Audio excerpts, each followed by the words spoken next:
My name is Luke Regan. I'm a teacher here at Wheaton Academy. I've been teaching here for 4-ish years. A student taught here like maybe 4 years ago. Now I teach biology. Introduction to Research and Statistics is the third one. Wasn't always a teacher though.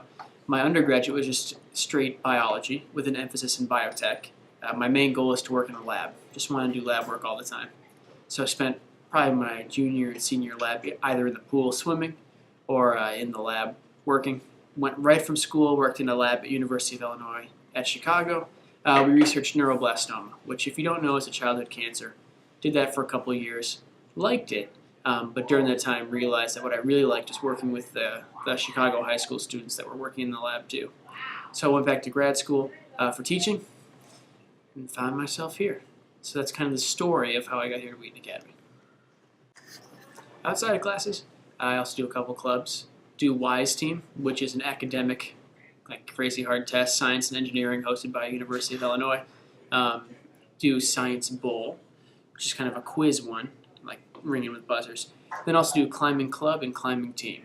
Climbing Club, we meet twice a week, go to the gym, just kind of hang out, have fun, climb a little bit.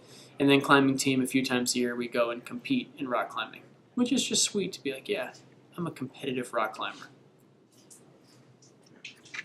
Alright, so what we've got here is a gel. For the last few weeks we've been extracting DNA from an African horned melon and then trying to take a specific gene out no one's looked at. We cloned it into a bacteria just to make sure that the bacteria had it. We put it in a circle of DNA that had an ampicillin resistance gene. Ampicillin's an antibiotic. Anyway, the hope is it would grow, the bacteria would grow, make copies of the gene for us. We put it on a bacteria or a plate that had ampicillin on it. So if it was able to grow, it must have gotten that plasmid with the resistance gene, and then we were hoping that our DNA was also in there too. And so we took the DNA out of the bacteria. Over here we've got just different size fragments of DNA. They call that a molecular weight marker or a ladder. And then looking here to the left, I'm not seeing a ton, which is kind of a bummer. Over here should have been a positive control plasmid. Didn't see that one. What I do see, and there's no way you're going to be able to pick that up on the video there, I can barely see it.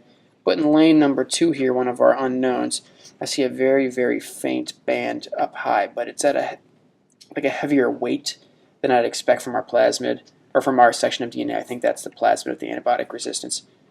And all that means is, hey, we're going to have to go back in, look at it, and maybe try again. Try a different approach, but all results tell us something, just not what I wanted to hear today.